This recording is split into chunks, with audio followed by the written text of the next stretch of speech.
record the conversation. It's only for those purposes. So I'm Director of Strategy here at Think Beyond and Beyond Sports. Rowena is our Senior Strategist. And you guys know the context of the work, as I understand it. I'm happy to do a little brief if that's helpful to refocus the mind. But as part of that process, we're doing an early set of deep discovery interviews we've got about 90 people on the list. Not all of them dial in at the time, and obviously there's an element of pragmatism we need to bring to the place to say, well, listen, we're at this stage and we're probably just going to have to do this with an email set. But broadly speaking, we've done a bunch of interviews and people have been very open, very forthcoming about their views, and the questions are, yes, there's a set of questions, but certainly as we've gone through them, the questions have become more nuanced. We've been able to dig into things more, been able to test a few thoughts and ideas as we've gone through. So please consider today a fairly free-flowing conversation to understand a variety of views, really. So I'm happy to do some context as to what the project is, but if you feel like you guys are comfortable with it because you've been part of the process as we've gone through, I'm happy for us to skip over that and just crack on. What would you prefer? Crack on? You happy? Yeah. And you feel happy? Yeah. So you have to agree. Yeah. That's going to be hard. That's going to take hours. Just sort of for our benefit, so that we can maximise the time. What we'd like is if perhaps each of you could share your engagement with the Commonwealth Games Federation, what that's looked like over time, and the things that you've been involved with, and then we'll filter the questions as we go through. If that's right. Yeah. Fab. Who wants to go first? Richard. Chris wants Richard to go first. Okay. I don't mind. So from the beginning.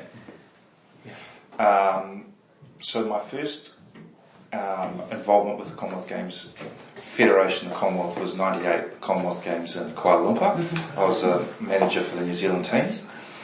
And so I did KL, and I guess that was the first time I had been involved with a games team and represented New Zealand and got an understanding of, New Zealand was also an Olympic committee, but got an understanding of what a New Zealand team is and what are all the objectives and goals. I was manager of the New Zealand team for 8 years. Then I did 98, I did 2002, and I was involved in 2006.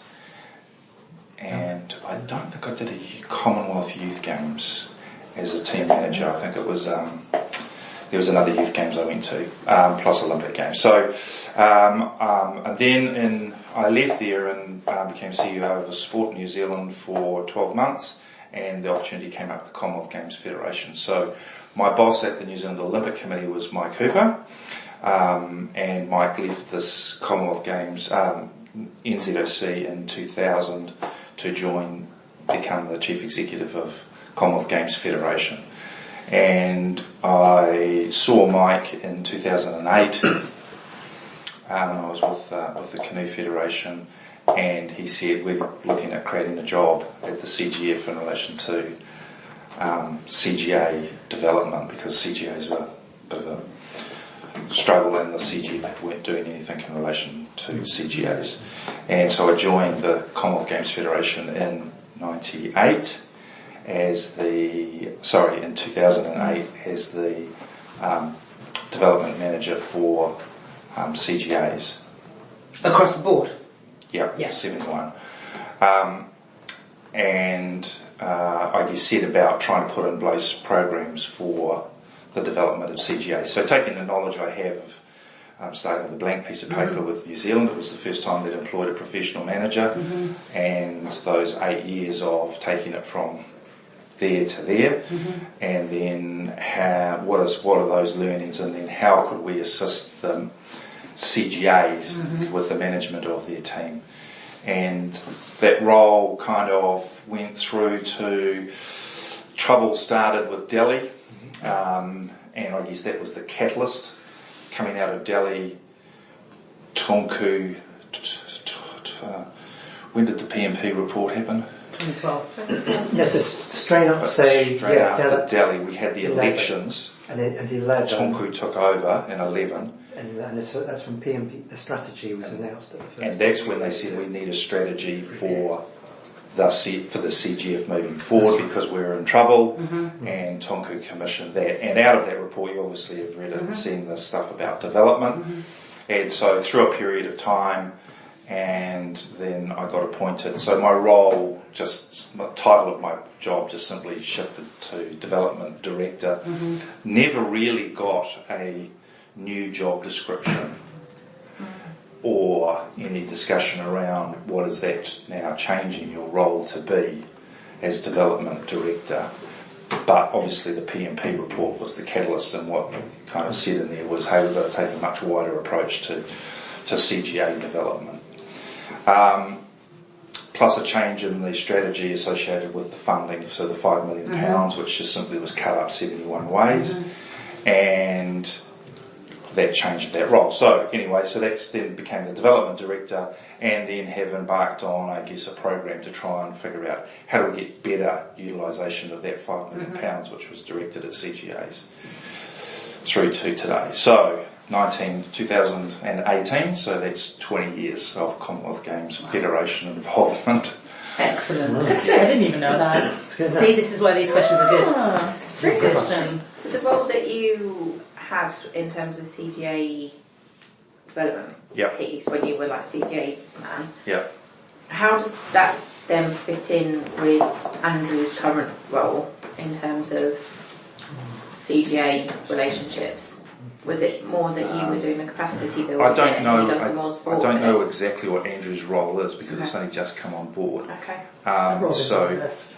So when I joined, I guess I reported to John Eads. John Eads was the operations director, and so he oversaw the games, CGAs, general assemblies. So there was a whole sport.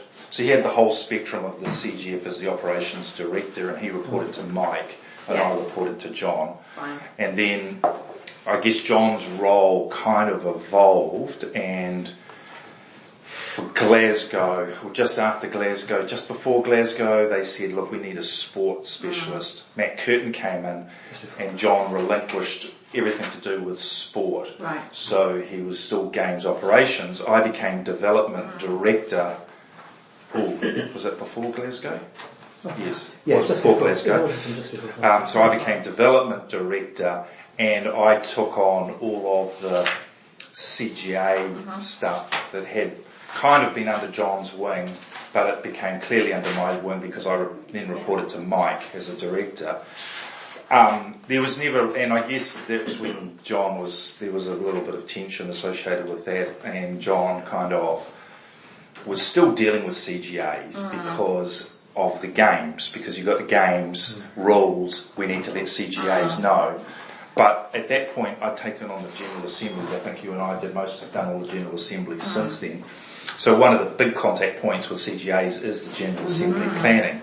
So we took that on because it gave us a great opportunity to actually, so the relationship building with CGAs, this was one of the first questions I asked John when I started, because at the first General Assembly I went to, all the CGAs knew him, and I said to him, I remember specifically asking, I said, mate, there's 300 people in this room, they all know you. How did you do that? Because I'm taking this role on. I said, how did that happen?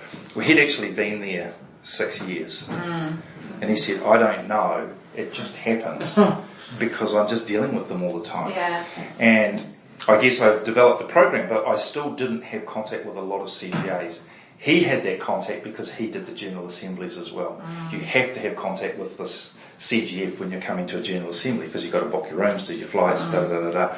So I kind of viewed the General Assembly as quite a good point to actually build that relationship with them, even though it was an operational matter. It got me in front of everybody, and everybody had a touch point with us. And so we've taken that on, not because we like doing the logistics, but because every CGA will know who they're forced to engage with us, not just because we've got some other interaction. That has helped us then get the foot in the door with other projects and stuff and talking to them. So So John had CGA's, that relationship. I took on everything to do with CGA's, plus we took on the General Assemblies. So that came off John's plate, and he became really the games operations director solely. Yeah. And then